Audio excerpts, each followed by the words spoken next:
would like to request Sudeepa Mondal. Recording in progress. I would like to request Sudeepa Mondal to welcome our guest.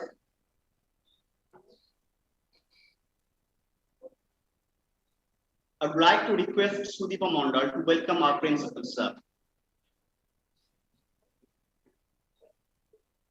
It's a moment of infinite happiness for all of us. A big round of applause.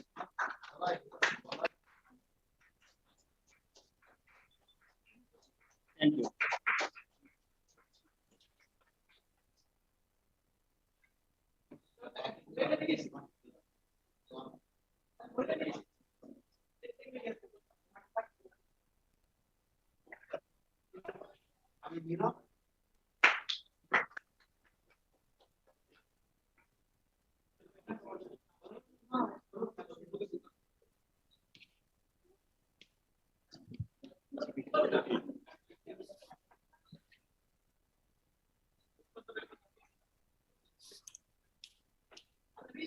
Please take your seat. Once again, I would like to take this opportunity to welcome all the dignitaries, members of the governing body, teaching, non-teaching staff of our institution, teaching, non-teaching staff of Anthropos India Foundation and as India Foundation to the international conference, two-day international conference on blended mode from partition to pandemic, convergences in the humanities, organized by the Depth of English and IQSC Chandrakona Vidyasagar Mahavidyalaya in collaboration with Anthropos India Foundation, New Delhi. As is customary in this part of the world, we begin any occasion with the divine blessings and the divine light, which is testament to bringing positive energy to everybody present here. This is time for the light ceremony. May I now request Professor Indranil Acharya and our respected principal, Dr. Manoranjan Goswami, to light the oil lamp.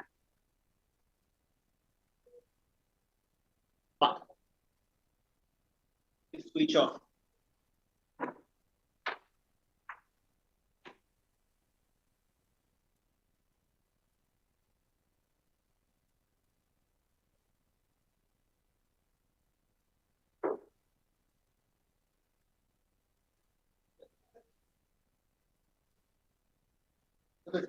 Yes.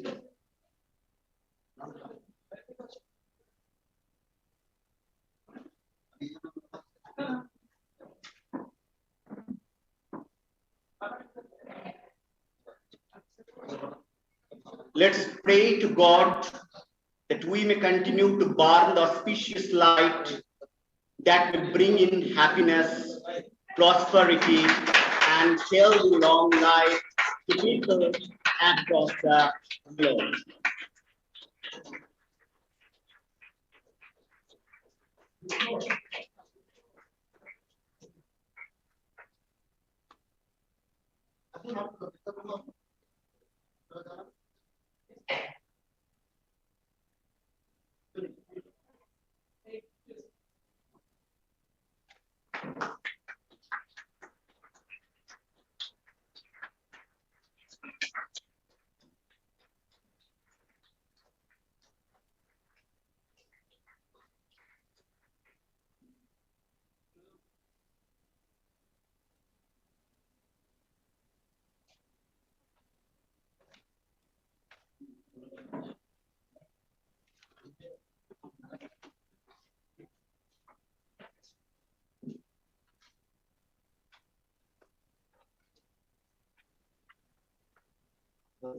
Now,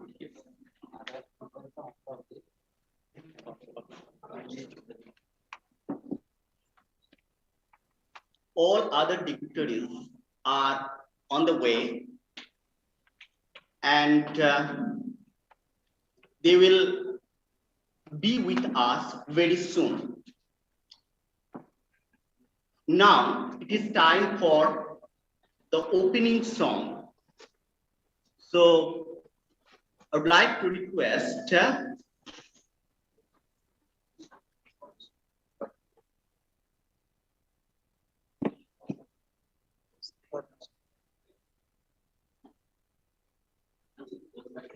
name. Yeah, I would like to request Sudita Mondal to sing the opening song.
Thank you, Sudita.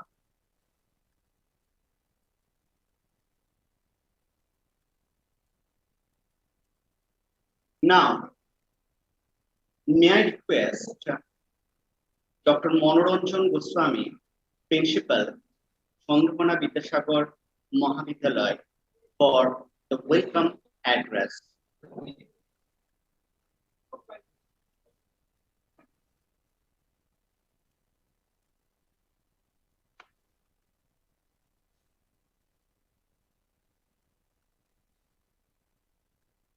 Good morning to all of you.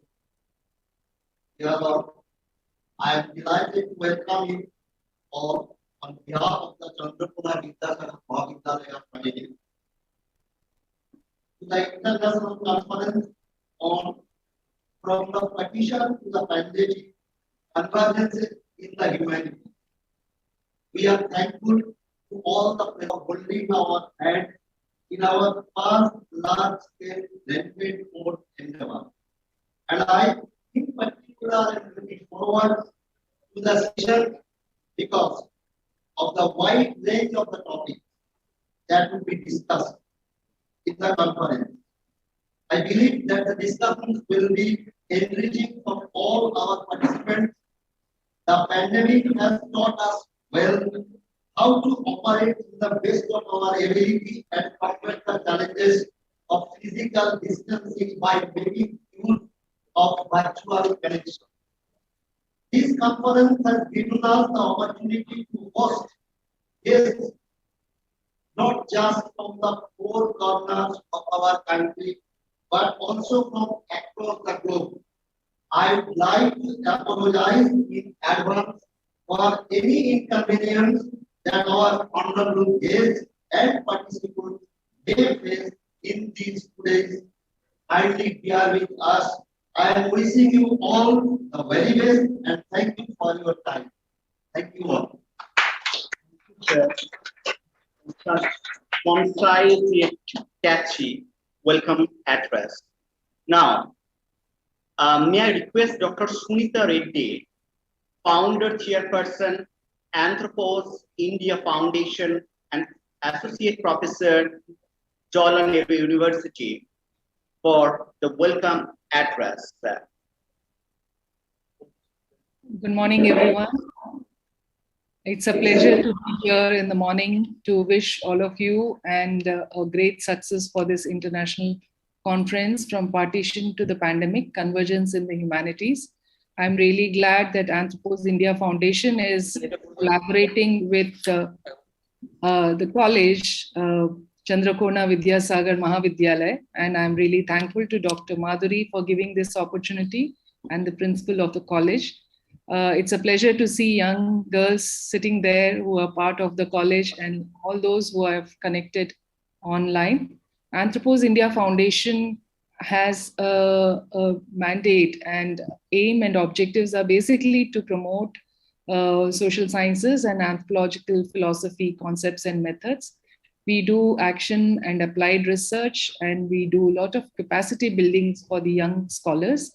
Anthropos India Foundation has been doing workshops with the young scholars across country, especially in pandemics. We could connect all over the country, and in fact, some participants from other countries too, to learn methodological skills. We've been organizing workshops on ethnography, on academic writing, on publishing. We'll be very happy to have more such workshops with your college, Dr. Madhuri, and also train young scholars in methods and also carry on with some action research and visual documentation. We also had digital ethnography and digital filmmaking workshops. We'll be very glad to train your scholars, and we look forward to many collaborative works within your area of work.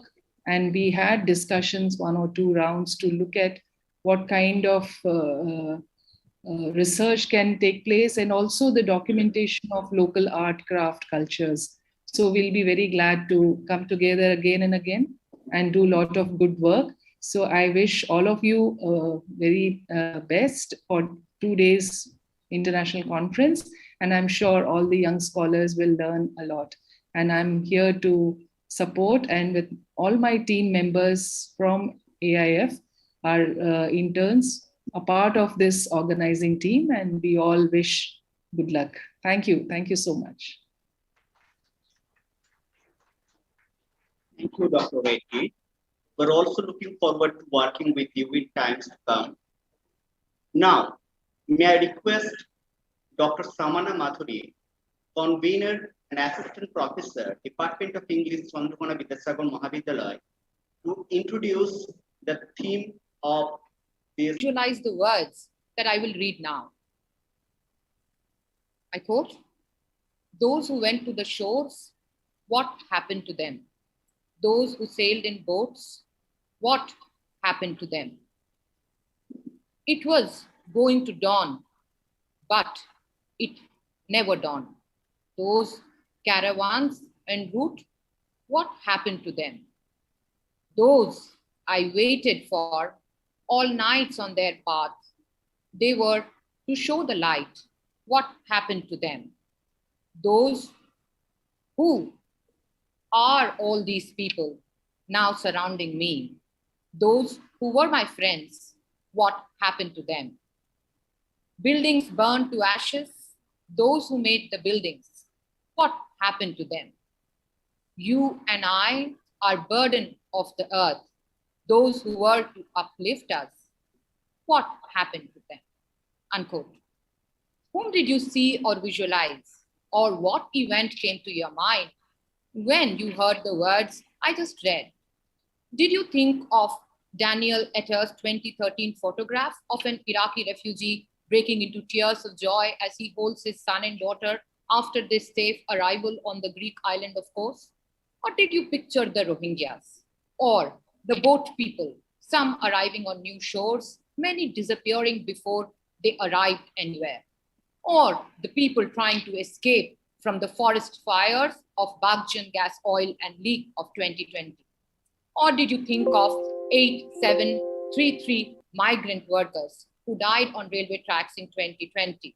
Or people who died because of coronavirus? Or were you thinking of a particular scene of riot that you may have heard or witnessed in recent times?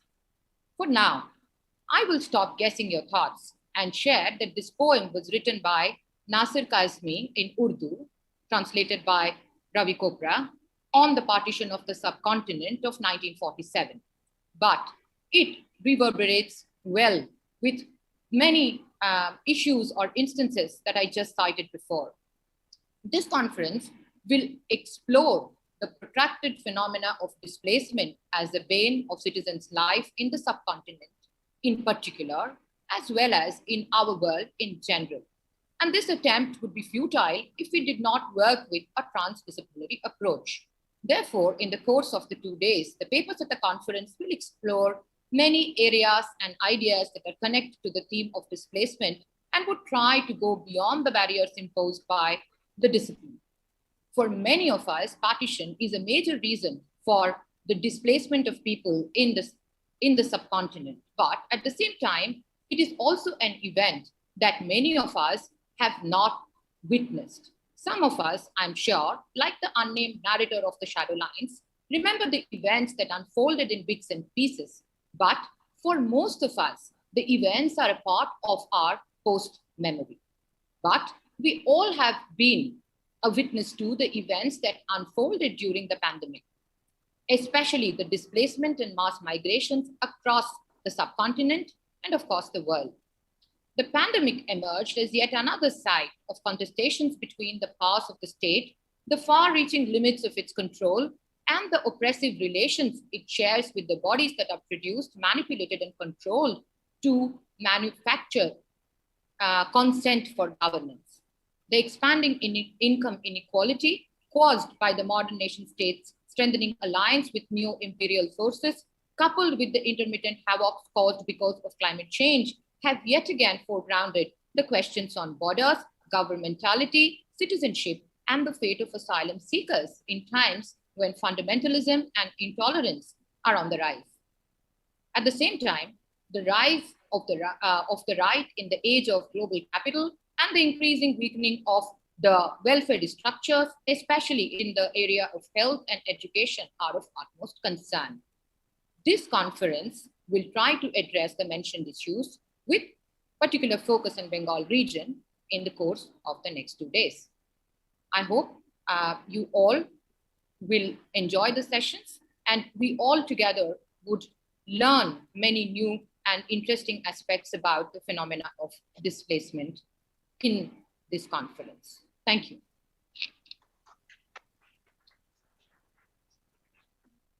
Thank you, Dr. Madhuri. Our other speakers are on the way. They will be with us very soon. Now, this is time for chief guest's address. And we are really fortunate to have with us, as I have already pointed out, Professor Dr. Indranil Acharya.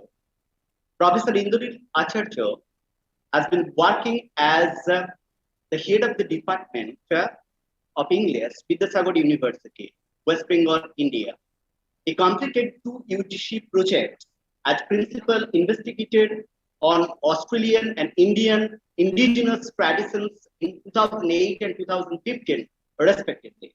Dr. Acharya had been the Deputy Coordinator of the UGC SAP program in the Department of English 2009 to 2014, and State Coordinator of the People's Linguistic Survey of India since 2009. He worked on the documentation and translation of the oral and folk literature of Dalit and tribal communities in West Bengal. Dr. Acharya has also completed one UGC innovative research project in 2017 on the endangered tribal languages of South Bengal districts. Dr. Acharya's authored, edited, translated books are Beyond the Sense of Belonging, Race, Class, and Gender in the Poetry of Yeats and Eliot, Survival and Other Stories, Anthology of Bangla Dalit Stories, Many Colored Glass, Towards Social Change, Essays on Dalit Literature, Listen to the Flames, Texts and Readings from the Margins, Shriti Bilopir Pore, The Languages of West Bengal, the Languages of West Bengal, 4 more publications, Mahatma Gandhi in Bangla, Flowers and Other Geographical Imaginations, Literature and the Spatial Term, The Almond Flowers and Other Stories and Writings from the Sundarbans. These are in press. He is also the chief editor of Janojati.com, the only international multilingual publication series from Bengal on indigenous studies. Dr. Acharya has presented his research paper in Bridgewater Conference, Virginia, USA, 2015, and Lancaster University, UK, 2015. He had also been a visiting professor to the Department of English, University of Delhi in 2019 to 2020 academic session. Now, may I request Dr. Acharya for his speech.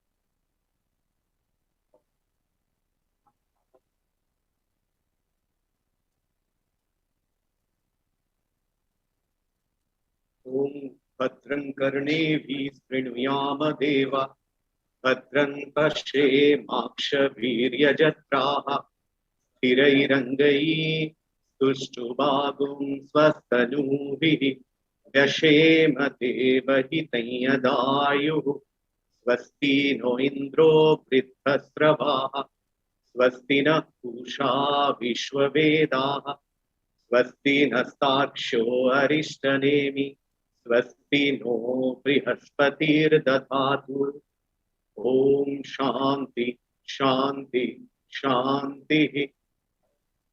It's really a great moment for me to be present here at Chandrakona Vidyasagar Mahavidyalaya in connection with this international conference on the theme From the Partition to the Pandemic, Convergences in the Humanities, and also organizedly indebted to the patron of this international conference, my long-standing friend and also my elder brother, Dr. Manoranjan Goswami, the Honorable Principal of this college.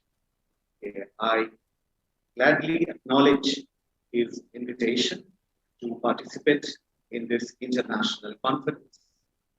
I also pay my gratitude to the chief patrons, Mr. Arup Dhada, President Governing Body of this college, and Dr. Sunita Reddy, Founder Chairperson, Anthropos India Foundation.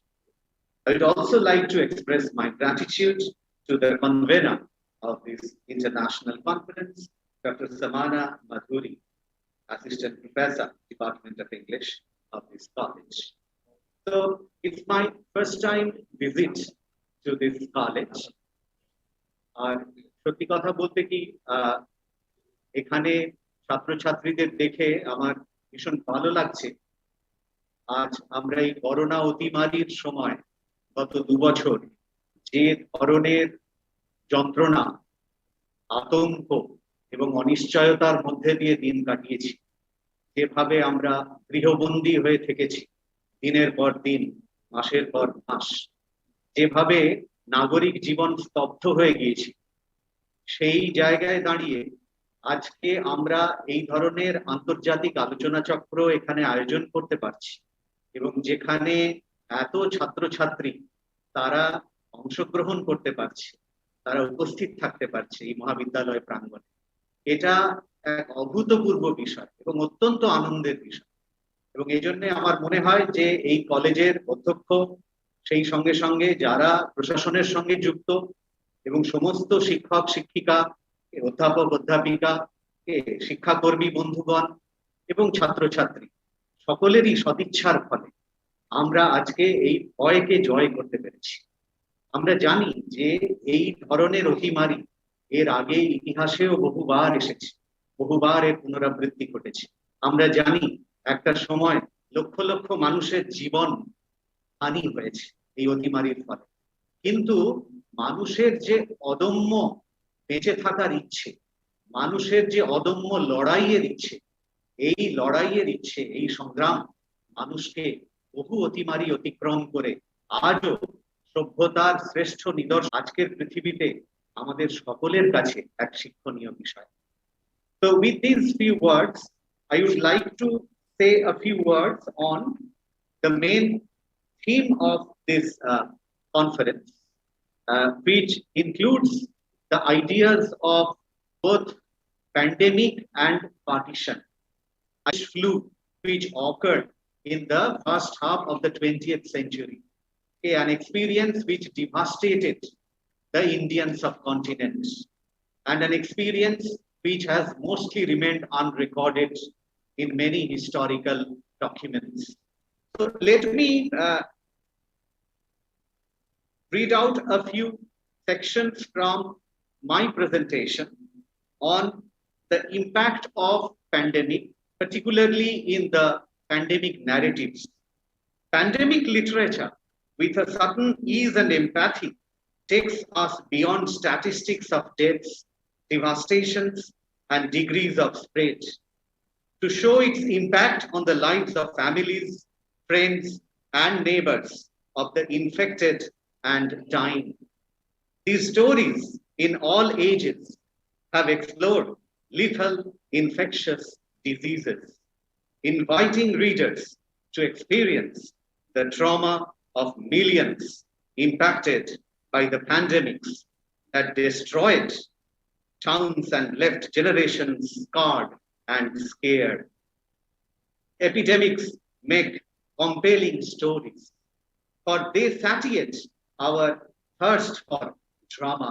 In India, pandemics and epidemics heavily impacted the lives of the people around the Ganges Delta, including the regions of Bihar and Bengal in the northwest part of the great detail.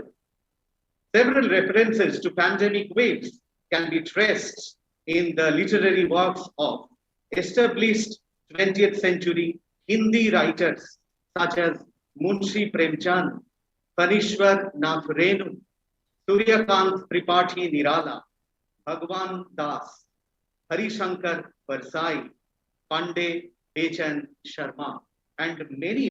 Plague and pestilence overlap, and the borders between different diseases, plague, cholera, influenza in colonial Bengal, 2017, that in contrast to the range of scholarly studies available on social epidemiological history of Africa, Europe, and the Americas, disease remains a relatively less addressed field in South Asia. Any historical engagement with epidemic diseases requires situated location. And India can be said to be the largest disease laboratory in Asia throughout the entire colonial period. Thus, there are several questions that can be addressed in an articulation of disease in Hindi literature of 20th century India. Here, the main concern is how the victims perceived the disease, how waves of virus revealed vast disparities between the pages of literature as they bring to the surface the hidden bodies, gaps, silences, and layers of masked stories. Recovering pandemics in literature requires recognizing these traces and seeing their special qualities. Casual references to pandemic may be located in Munshi Premchand's stories like Eidgah, which was published in 1933, or Doodh Ka Dam, published in 1934, and many others. In the story, Doodh Ka Dam, Hungi lost her husband in the plague and had to work harder to raise her son, Mangal. In Eidgah, Premchand mentions how the 4-year-old Hamid, who lives with his grandmother, has lost both his parents to pandemic. His father died of cholera, and his mother grew weaker of some unknown disease until she finally succumbed to it. Hamid's grandmother, however, hides the bitter truth from the little boy and tells him instead that his father will come back with lots of money and his mother has gone to Allah to bring lovely gifts for him.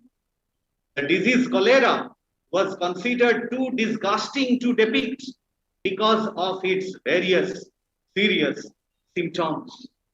This may have been one of the reasons why writers often chose to merely mention characters dying or dead due to the disease, instead of elaborating on the final. To follow the cholera track was to watch the trust and cooperation between different parts of the society strained to the core. And this view resonates in the literature of the times. A general perception of bourgeois society, populace, would interpret the relative, one very significant autobiography by a very eminent Hindi author. The lived experiences and heart-wrenching stories of the period not only offer all of us to our respected Indranil Acharya sir. He is also gifted with the rare quality of being a good singer. So I would like to request sir if you could sing a few lines.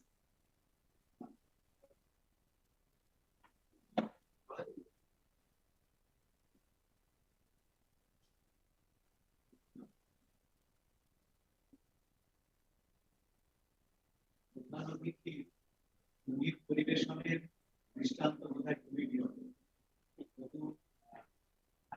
কথা বলতে কি আমরা লিখিত হয়েছি আমাদের অগ্রজ প্রতি বিশেষ বন্ধু কাজেই অনুরাগের সাথে আমি আমার প্রথম কর্মজীবন শুরু করেছি আমি প্রভাত কুমার মহাবিদ্যালয় 2000 সালে। তাই আমাদের মধ্যে এক বিশেষ বন্ধন রয়েছে। এই গান কখনো উপেক্ষা করে সেই গানেই আসা।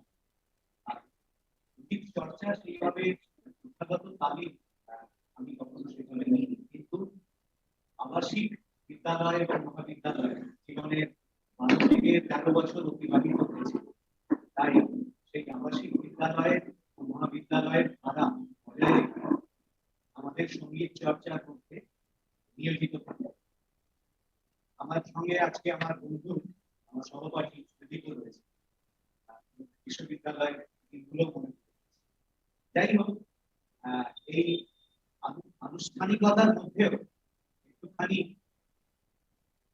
তাদের ছোঁয়া আমরা এরকম একটি তাদের মধ্যে দিয়ে বের হওয়ার চেষ্টা করছি।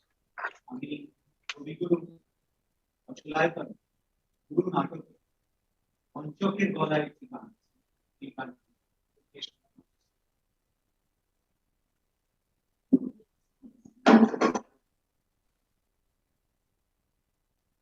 তুমি ডাক দিয়েছো কোন সকালে কেউ তা জানে না, তুমি ডাক দিয়েছো কোন সকালে আমার মন যে কাঁদে আপন মনে, কেউ তা মানে না। তুমি ডাক দিয়েছো কোন সকালে কেউ তা জানে না, তুমি ডাক দিয়েছো কোন সকালে। ফিরি আমি উদাস প্রাণে তাকাই সবার মুখের পানে, ফিরি আমি উদাস প্রাণে তাকাই সবার মুখের পানে, তোমার মতন এমন টানে কেউ তো টানে না।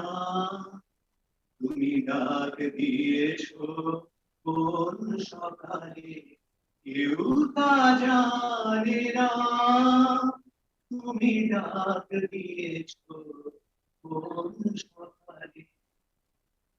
বেজে ওঠে পঞ্চমী সব, কেঁপে ওঠে বন্ধ এ ঘর, বাহির হতে দুয়ারে ঘর কেউ তো আনে না। বেজে ওঠে পঞ্চমী সব, কেঁপে ওঠে বন্ধ এ ঘর, বাহির হতে দুয়ারে ঘর কেউ তো আনে না। আকাশে কার ব্যাকুলতা, বাতাস বহে কার বারতা, আকাশে কার ব্যাকুলতা, বাতাস বহে কার বারতা, এ পথে সেই গোপন কথা কেউ তো আনে না। তুমি ডাক দিয়েছো কোন সকালে কেউ তা জানে না, তুমি ডাক দিয়েছো কোন সকালে।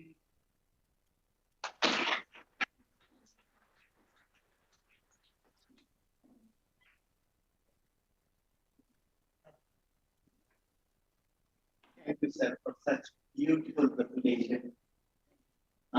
Now, with this, I would like to request Dr. Samana Madhuri. I would rather hand over the microphone to Dr. Samana Madhuri for the proceeding. Over to you.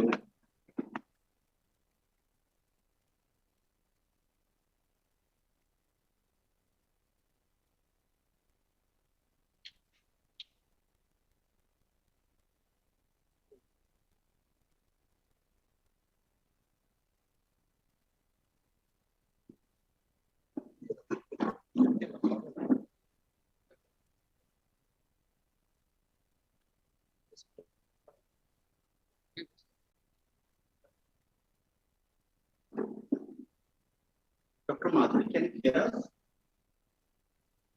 Yes, I can. I hope I'm audible. Pardon, the audio is not clear. The audio is not clear. Just give me a moment, please. Just give me a moment. Yes. Yeah. Now it's clear.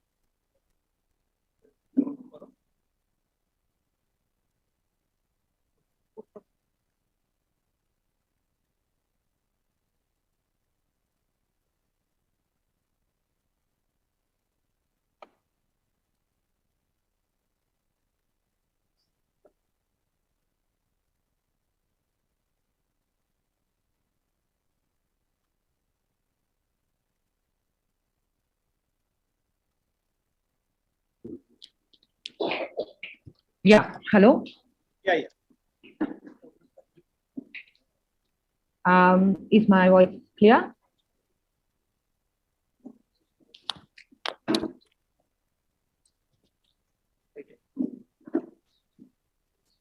Yeah. Hello, Sudarshan, can you please respond? Pardon? Yeah. Am I audible? Yeah, yeah. You are. All right, all right. Thank you so much. Thank you so much. So thank you for giving me this opportunity to introduce Professor Abdullah Al Mamoon. Sir is a professor at the Department of English at Rajshahi University, Bangladesh, and at present he is also the director of the Institute of English and Other Languages, Rajshahi University. In addition, he is the advisor of the translation and editing cell that gives translational and editorial services locally and internationally. He has been working for 7 years as an editor of the departmental peer-reviewed journal Praxis. Professor Mamoon has special interest in translation studies, literary and cultural theory, critical pedagogy, and poetry. He is now engaged in doing translations from English into Bengali and vice versa. Today, Sir will talk about the spoils of memory and the memories of spoils, partition, independence, and the in-between. Over to you, sir.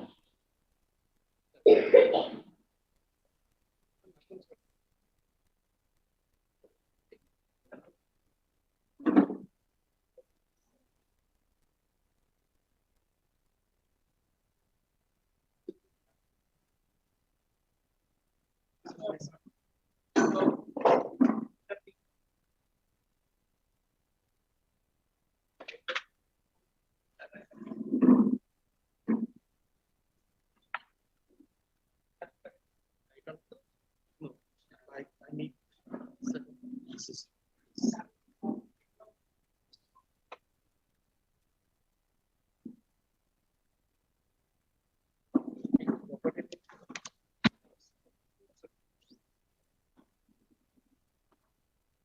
Let me take this.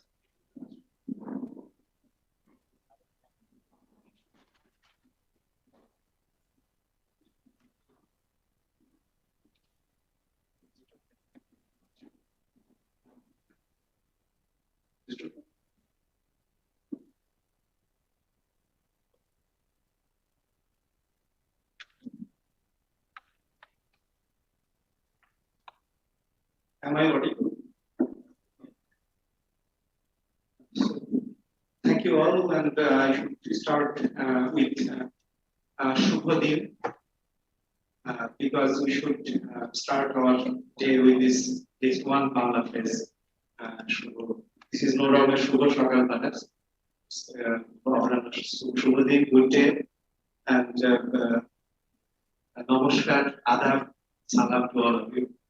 It's really great to be here with you, especially having this long journey. I started my journey yesterday early in the morning before 6, and it really taking this long journey, it's really good. Really, I feel great to be here with you. I didn't come at this area of West Bengal before, so I also enjoyed the journey. The drive with Srideep and Savia from Hooghly to this place. I would like to show my gratitude to the authority of this college and, of course, the authority of the university, Vidyasagar University, the head of English, Professor Indranil, my senior brother, Professor Manoranjan. I met him in Bangladesh on one occasion. And of course, Sri Sandhya is 2019 in a seminar, international seminar. And I couldn't even during this, and I faced certain problems with this corona testing, and I was not sure whether there was positive or negative, things like that. All these bureaucratic complications. But we are really lucky that at last, after having all these troubles, I am here with you. Now my topic, it's already mentioned by Dr. Samana, that spoils of memories and memories of spoils, partition, independence, and the in-between. My focus will be on this in-between in many ways at different levels. Now this memories of spoils, this metaphor has two different layers of meanings. One, the traditional dictionary meaning of this word spoils is actually, the winnings, the things, the booty out of loot, plunder, winning a war, things like that. So spoil has these positive connotations in a way. That means these are the gains the winning party gets after war, after the battle, after fighting. And that spoils has also the other way around. That means spoils is always a result, a byproduct of the sufferings, of the losses, of the destructions of the people who actually lose the war, who lose the battle. Now, during this, the long struggle for independence in British India, I would say that India, because there is that fallacy of calling British India India. Actually, that was British India, and British India didn't include the whole Indian subcontinent. So that was actually the story, the narrative of British India. And the people of British India, they had this long struggle for independence. And ultimately that independence came in 1947 as partition. And we continued identifying this independence as partition. Now, especially for this Bengal and for Punjab, this was not independence that it was more partition than independence. And that's why perhaps for us, calling this partition was more or less okay. And this, this paradox, the ironies, which are actually, you can say, accumulate layer upon layer by these two, by the contradictions, by the, problems which are, embedded in these two different approaches towards this partition or independence. And of course, because of, looking at this great event in 1947 as partition or as independence, actually the concept of spoils lies in that perception. Okay. If we consider this 1947 as win, then the spoils accumulate all its positive connotations. But if we consider that 1947 was not a win, was not an independence, but was a loss because of this partition, because of the sufferings and losses of millions of people. Okay. The mass migration that the world didn't even had that experience before this partition, and the killing and counter killing, all these things. Okay. So yes, the people who gain out of all these sufferings and losses. For them, these are the spoils. But spoils also are, the byproduct or the result of the suffering, of the losses. That means spoils, that means something that was a construction, and when the construction is destroyed, that also turns into a spoil. So now this very approach from the very beginning has these contradictions, has these ironies, has these paradoxes, and we are yet to recover from these contradictions, these paradoxes. And that's why reopening this debate, looking critically on this or into these issues is also very, very important for us, especially for, I won't talk about Punjab because they will be talking about them, but especially for us Bengalis who are actually partitioned by this 1947 partition into two different entities. And we continue having our different kind of developments. West Bengal became a part of India, and West Bengal, that means, there is another story. I'll come to that later on. But before going to that, these memories of spoils, this phrase has these two different layers. That means this can be the memories of destruction of loss, of suffering, but at the same time, memories of spoil, also the memories of gain, memories of getting things, memories of, gaining profitably out of this destruction, out of this suffering. The problem to understand this metaphor of memories of spoil or spoils of memories is to understand actually or to respond to this problem from a particular kind of spatio-temporal position or positioning. That's very important. Now, the someone like me, because of this partition, perhaps, became a university teacher. Might be that if Bangladesh would have been a part of this greater India, I wouldn't find myself in a position like that. Who knows? So perhaps this is a personal gain. So in that positive sense, this is spoil for me to grasp on. Okay, and for many other people. But there are people, and I have met hundreds of them, even thousands of them, for the last 50 years. I am more than 50 years old. I'm 53. So it's a long life, and I have met a lot of people, and especially my background has also is somehow entangled with this partition, though my family didn't have this experience of suffering of partition because my father migrated from West Bengal to East Bengal before partition. So we don't have any family or personal trauma of that. But yes, people around me, surrounding us, they have this, first generation memories, second generation memories of this partition. And especially, the migrated Hindus from East Pakistan to West Bengal. Okay. Most traumatic experiences were of these people because they had to, lose a lot. And I met some of them.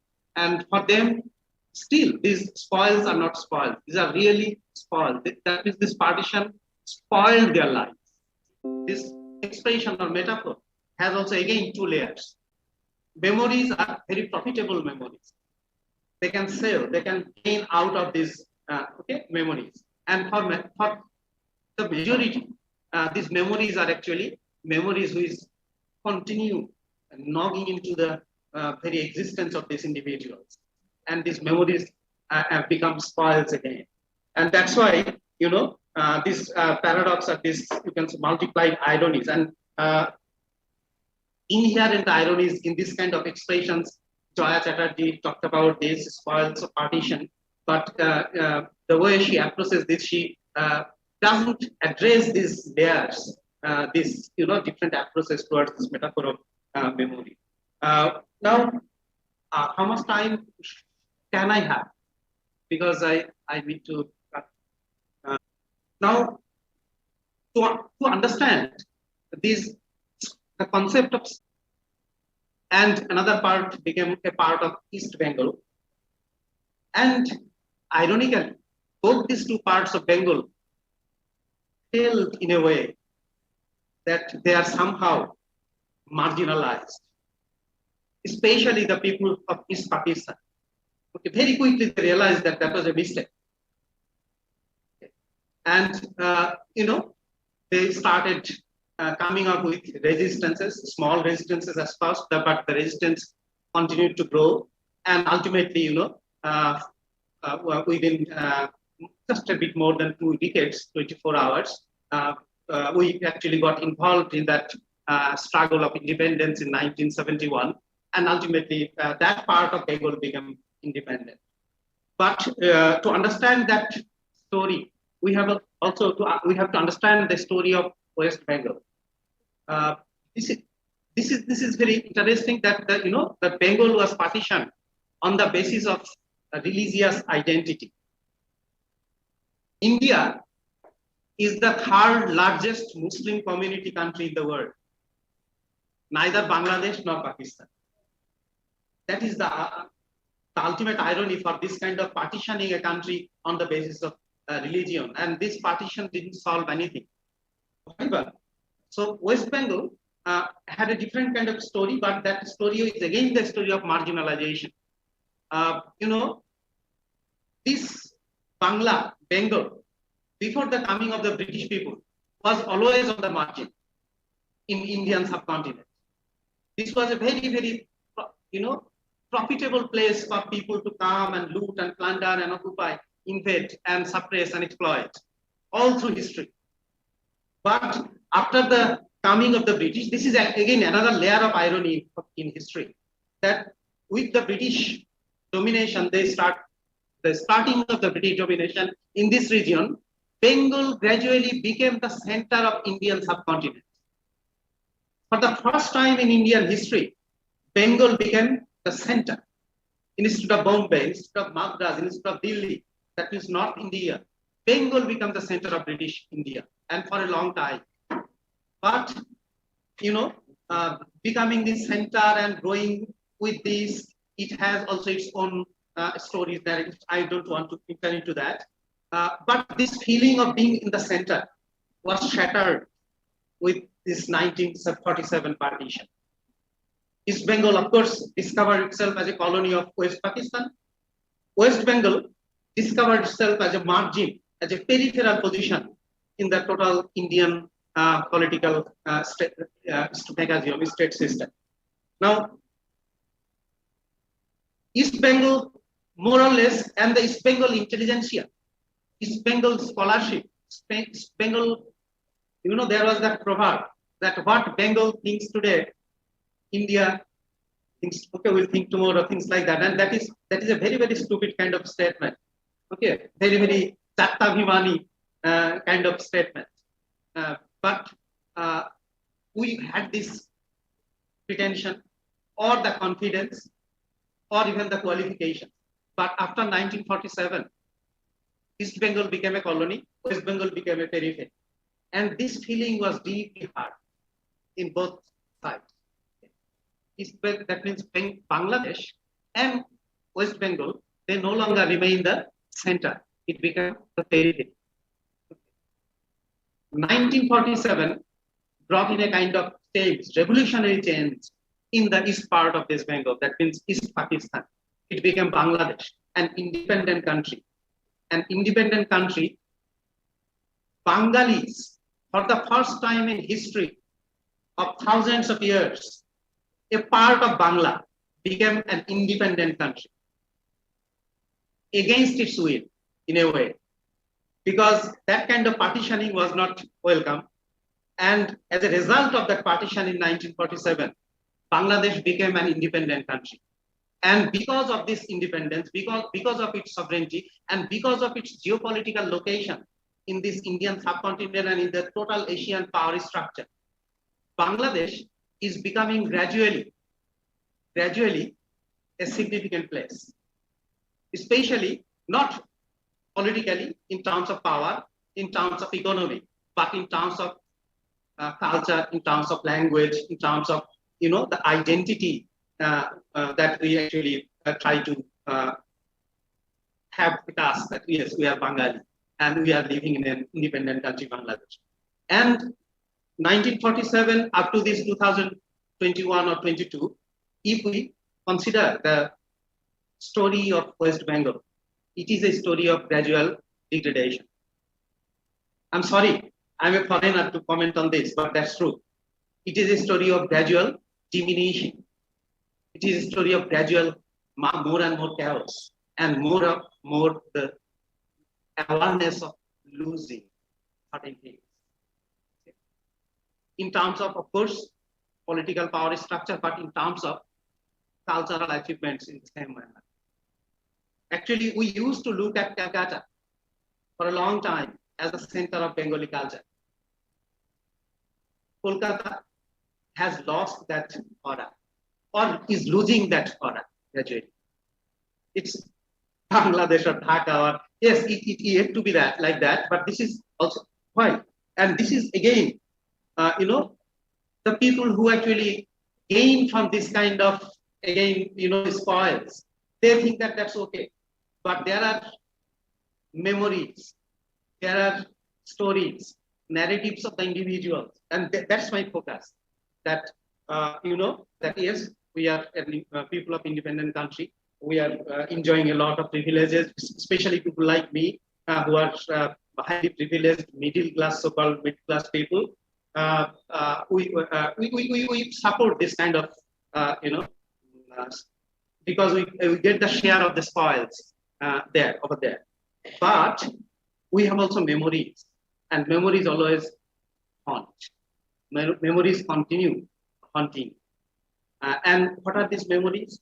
Memories that whenever we think of Bangla, whenever we think of Bangladesh, aji Bangladesher hridoy hote kokhon ke jan. So that Bangladesh is not that Bangladesh.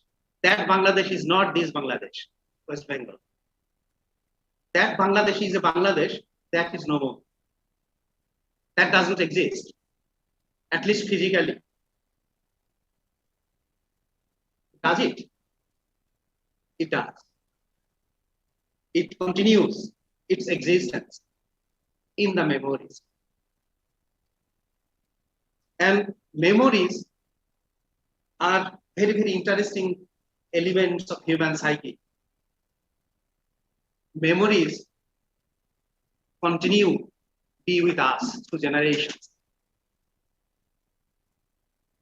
If we try to interpret these memories as unfulfilled desires, and we apply Freudian interpretation of this, then these memories or the unfulfilled desires of the past are the elements which we always will continuously try to realize. That means memories are not only of the past, memories are also of the future. And we, ordinary people, now I no longer claim to be a part of that privileged, stupid part, but I'm also an individual. And we are all, as individuals, we have these memories. Might be you are very young people. You might not even think of this, the history, the trauma, the sufferings and losses, the mass migrations. But those stories are with us as memories. And as long as these stories, these elements will continue to be our memories, there is always that scope that we will continue to realize these things. Okay. Because according to Freud, because we students of literature always go back to Freud and Lacan, people like them. According to Freud, our past, the memories, the unfulfilled desires are always the elements of the past, but they are also the future. How? Why? Because we always try to realize, we always try to mold our future according to our heart's desire, that means according to those unfulfilled desires. The history of Bengal is a very interesting history. For the last 150 years, the Bengal part, that means the boundaries of Bengal changed more than 7 times. Real. But borders also are always in continuous change in motion. I don't want to go further into that. Then I will cross the boundary from literature into politics. Okay. Now, one thing, the problem with this is this, that again, I will take the help of another psychologist. His name is Carl G. Jung, that means Carl Gustav Jung, Carl Jung. And in one of his essays, the name of that essay is Archetypes of the Collective Unconscious. In that essay, he actually comes up with an example, very, very important example of how we face our individual memories or individual experiences in terms of collective meta-narratives and things like that. And he talks about the story of Brother Klaus, who actually saw a vision so terrible, so original, so disturbing, that even that changed his physical appearance. But being a brother, being a part of the church system, he tried to interpret this harrowing, terrible, terrifying experience in terms of existing symbols, okay? Religious symbols. And he ultimately molded his experience into the experience of Trinity, into the experience of the concept of Godhead in the traditional established Christian system. If we take this as an analogy, and if we look at our memories, That is the danger of our memories. Individual memories, when we actually face these individual memories, very traumatic, very disturbing, very destructive, very annoying, corrosive. স্মরণ করে এগুলো, যেমন কেমিক্যালের মধ্যে লোহা ডুবালে বা metal ডুবালে আস্তে আস্তে ক্ষয়ে যায়, our existence gets corroded by in the presence of these memories. Very toxic, very chemical. But to be free, sometimes to be free from them, or sometimes to come in terms with these memories, we try to apply the collective, systemized structures like patriotism, structures like communism, not Marxist communism, but in the sense of communalism, structures of nationalism, especially structures of the state. That means we allow our memories to be superseded by the narratives of the state, by the narratives of the collective, by the narratives of the people who actually gain out of the spoils. So their narratives, their concepts, their systems are given to us. And we individuals always either are forced to, or we willingly actually come under these systems.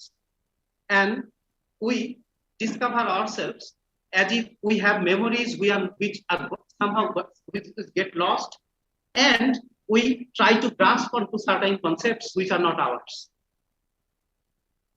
That is the ultimate danger of the individuals, and that is the moment when we get defeated time and time again.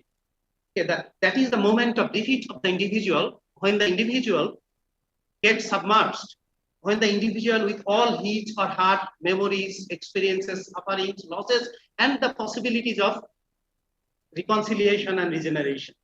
When this individual gets, you can say, systematized, gets conditioned, appropriated by these systems, especially these two concepts, nationalism and the political state system. And both these two are somehow, I'm sorry to introduce another political approach, that the concept of nation, nationalism, and the concept of present state are byproducts of European capitalistic system. That means accepting this kind of political state is actually accepting capitalism. And that capitalism actually is, that the byproduct of that capitalism is also imperialism, colonialism, and this imperial expansion, exploitation, and all these things. That means we are given the concept of state, we are given the concept of nation.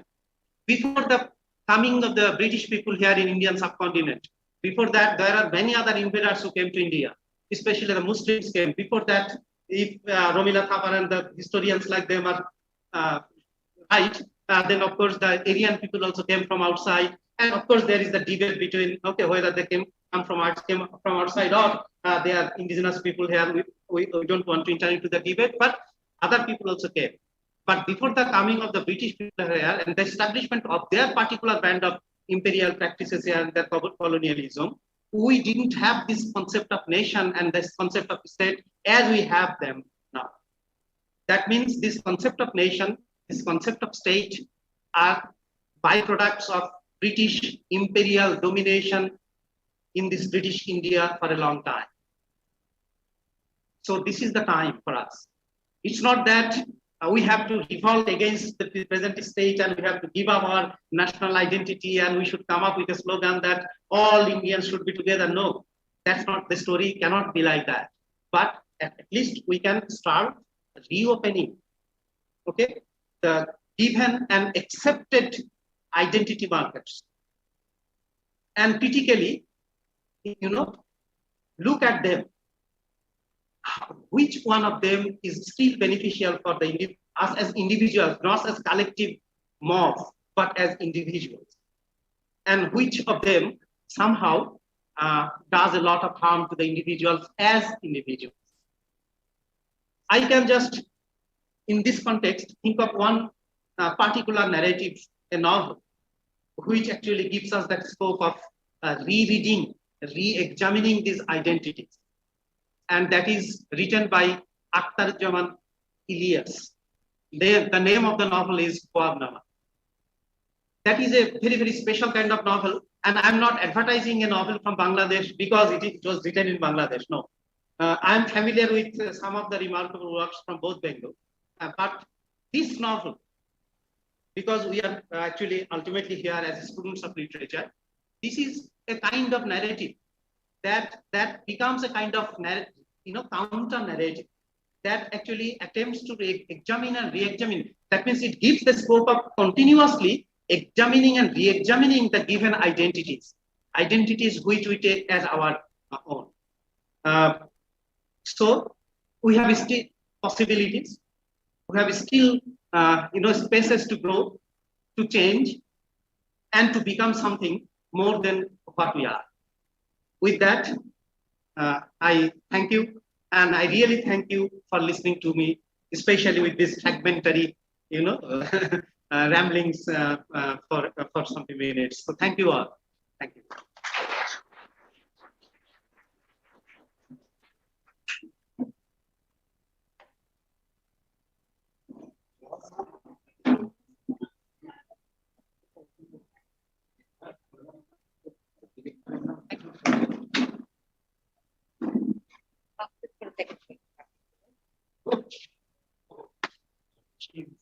Yes.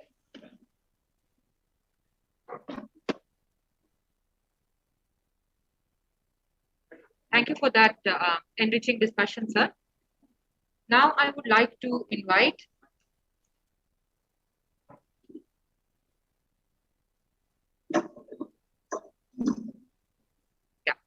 thank you.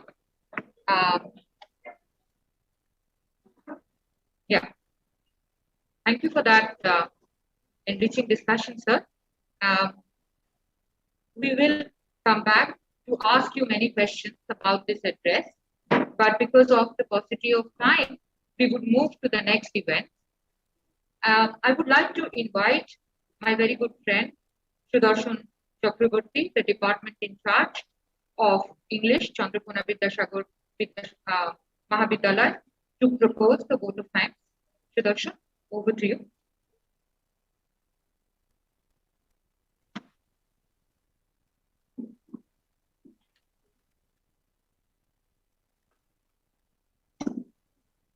Thank you, Dr. Madhuri.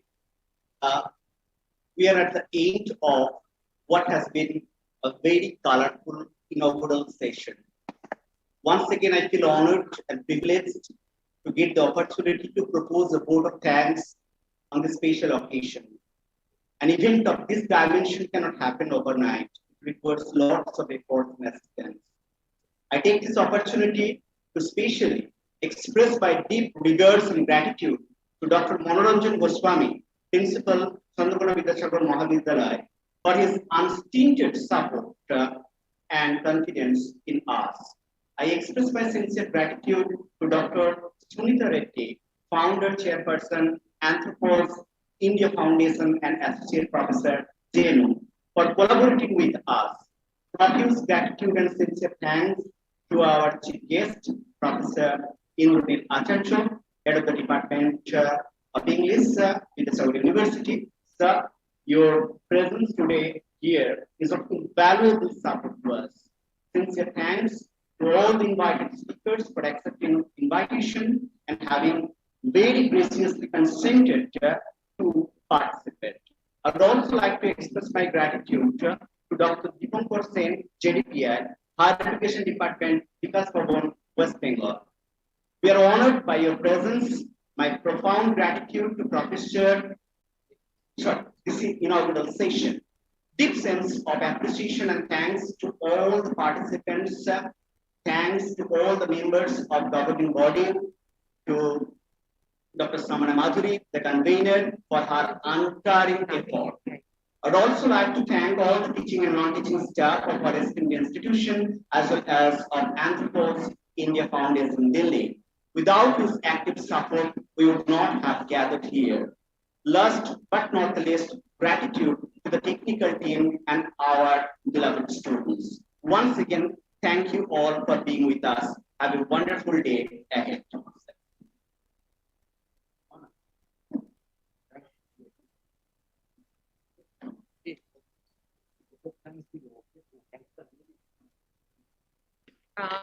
Thank you, Sudarshan, for that elaborate vote of thanks.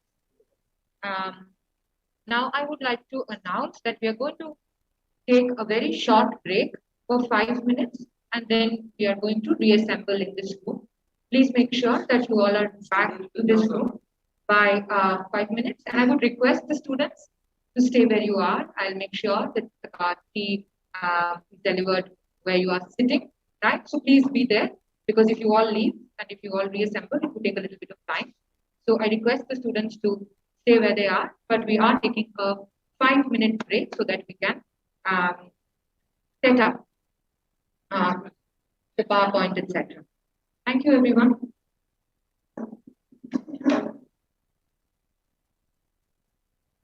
Recording stopped.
Share করবেন উনি এখান থেকে share করবেন আপনি fit করে নিন এটা মাইক্রোফোনটা ফিট করে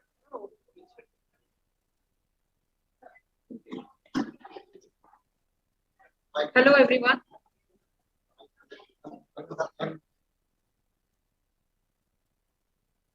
Hello everyone. Thank you for your patience. I would now like to invite Professor Indranil Acharya, Dr. Kabira Haq, and Dr. Sridip Mukherjee onto the stage Recording in progress. so that we can start the plenary session.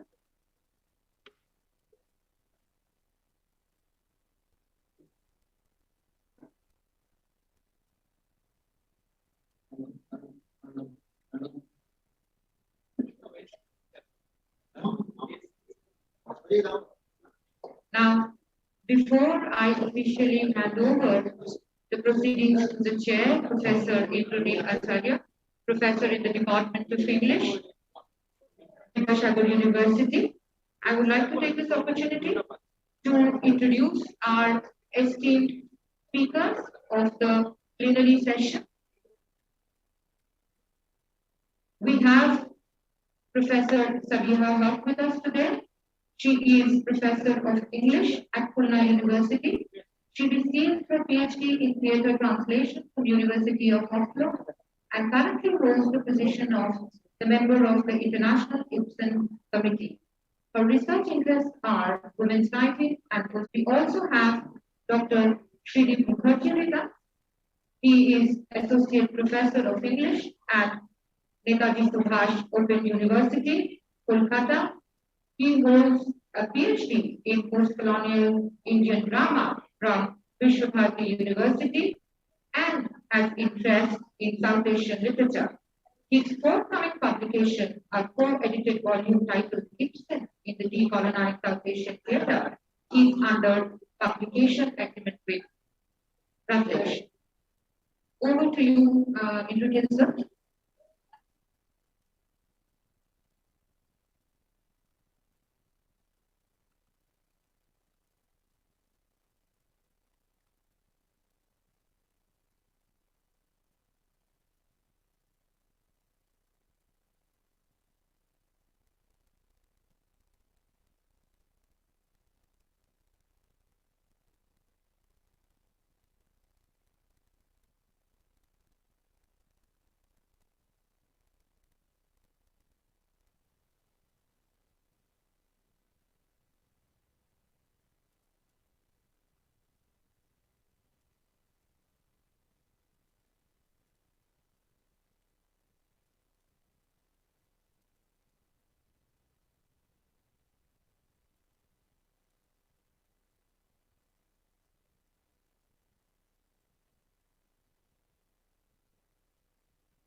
Recording in progress.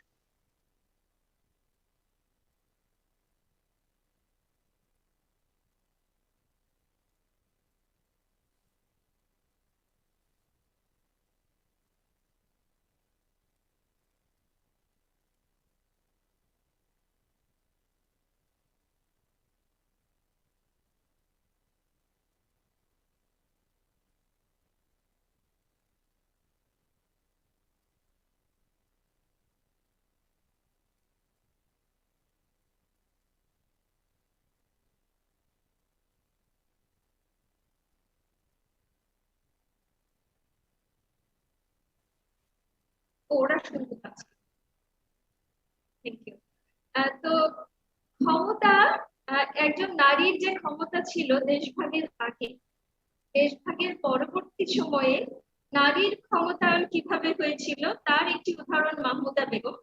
তিনি স্বাধীনভাবে নিজের সন্তানদের মানুষ করা, যেটাকে আমরা বলি, সবাই তো মানুষ, কিন্তু লালন পালন করা, তাদের শিক্ষার ব্যবস্থা করা, তার যে স্বাধীনতা তিনি ভোগ করেছিলেন পূর্ববঙ্গে চলে যাবার পরে, সেই গল্প আমাকে বলেছেন। আরেকজন নারী, আমাদের আমি তো খুলনা থেকে এসেছি, খুলনাতেই তিনি ছিলেন, তার সন্তানের আমি ইন্টারভিউ করেছিলাম। তিনি বলেছিলেন যে দেশ ভাগের সময়ে শ্বশুর বাড়িতে সব থেকে ক্ষমতাধর যে ব্যক্তি তার ভাসুর, ভাসুর মশাই তাকে বলেছিলেন যে গয়নাগাটি কিছু নেওয়ার দরকার নেই, যান নিয়ে বাঁচো। উনি ভাসুর মশাইয়ের কথা না শুনে নিজের শাড়ির ভেতরে যতটা সম্ভব নিজের বিয়ের গয়না বেঁধে পূর্ববঙ্গে চলে গিয়েছিলেন। আমি তার নাম বলছি না, কারণ তার নামটা বলতে চাই না, নিষেধ আছে। পরবর্তীতে ভাসুর বলেছিলেন মেয়েদেরকে স্কুলে পাঠাবার দরকার নেই, ধর্মীয় শিক্ষা দিয়ে বিয়ে শাদী দিয়ে দাও, ভালো থাকবে। পূর্ববঙ্গে প্রচুর যোগ্যতা সম্পন্ন জামাই পাওয়া যাবে, বর পাওয়া যাবে, দিয়ে দাও। উনি ভাসুরের কথা অমান্য করে মেয়েদেরকে উচ্চশিক্ষিত করেছিলেন এবং তারই সন্তানদের একজন বাংলাদেশের, স্বাধীন বাংলাদেশের প্রথম নারী গ্রাজুয়েটদের একজন, বিশ্ববিদ্যালয় থেকে পাশ করে।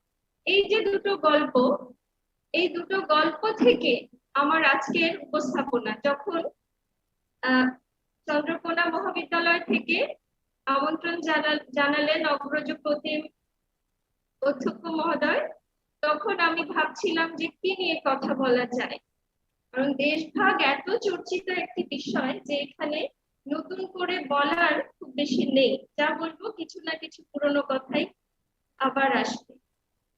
আমার মনে হলো যে এই জায়গাটা বোধহয় বলা প্রয়োজন।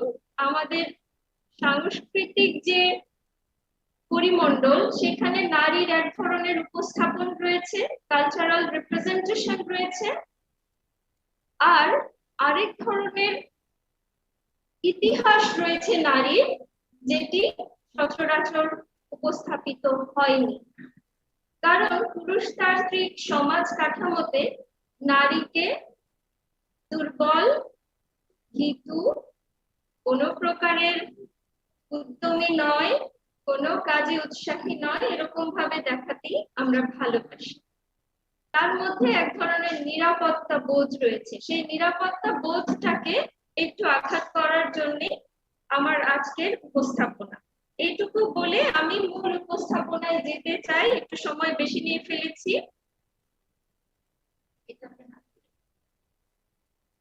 আমি যাতে সরাতে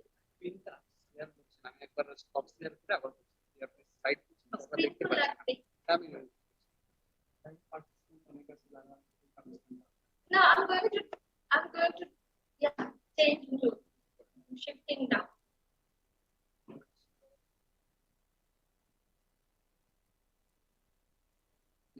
Is my phone. Later, yes, like Working. Yeah. Yeah. Thank you. So cultural narratives of the past and the present times, and how women, and alongside women, I have kept children. নারীর সাথে শিশু আছে আমার, কারণ এরা হচ্ছে দুর্বল. So women and children, their situation, how it is portrayed in cultural representations, cultural narratives, I call these.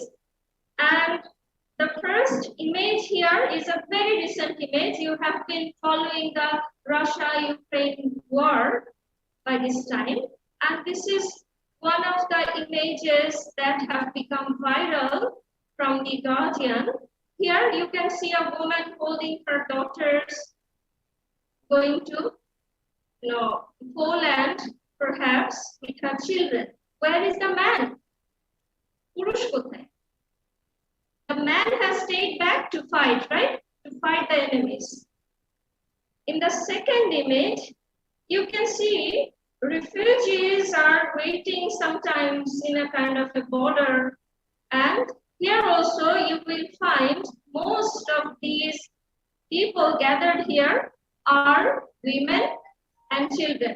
Only one or two men are there, either very old or sick or cannot fight, not young people.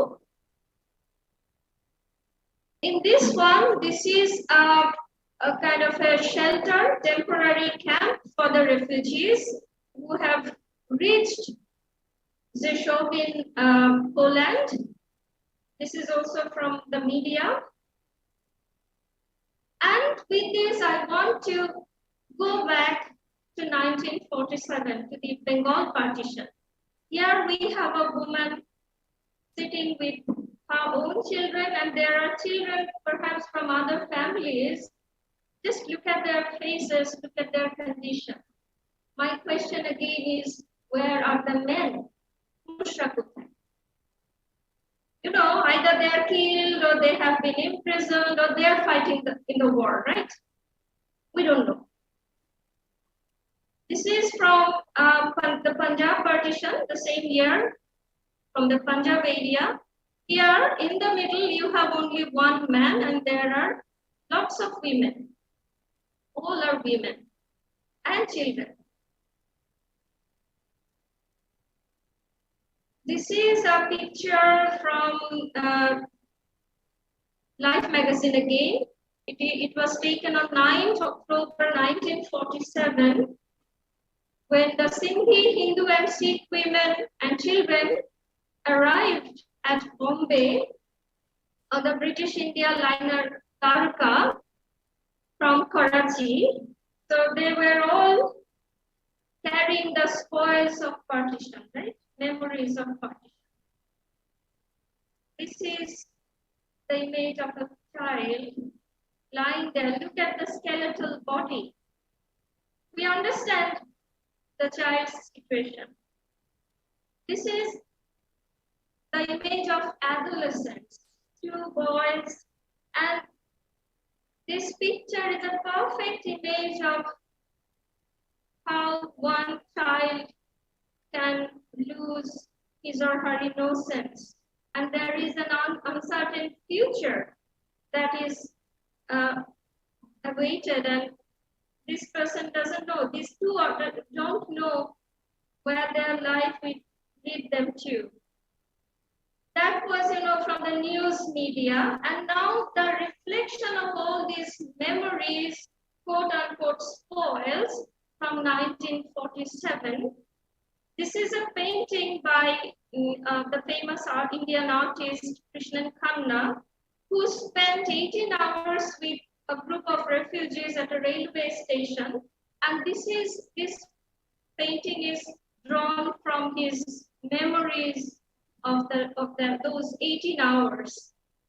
And I want to quote Krishnan Khanna from a recent news. He said, like COVID-19, which has literally brought the world to a standstill, the partition was also a disease which crept in.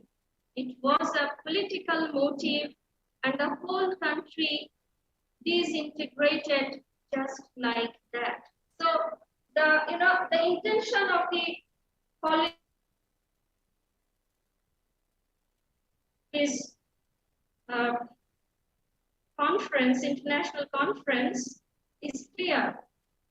COVID-19 has asked for, a recapitulation of 1947.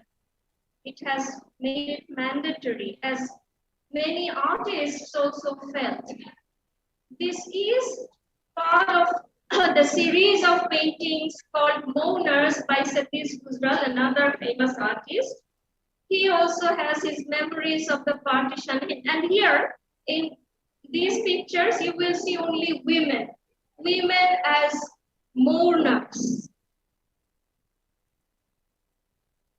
This is a famous painting titled Mataji by Anjali Ella Menon.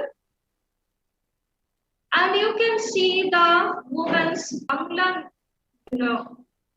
memoir of Hassan Azizul Haq.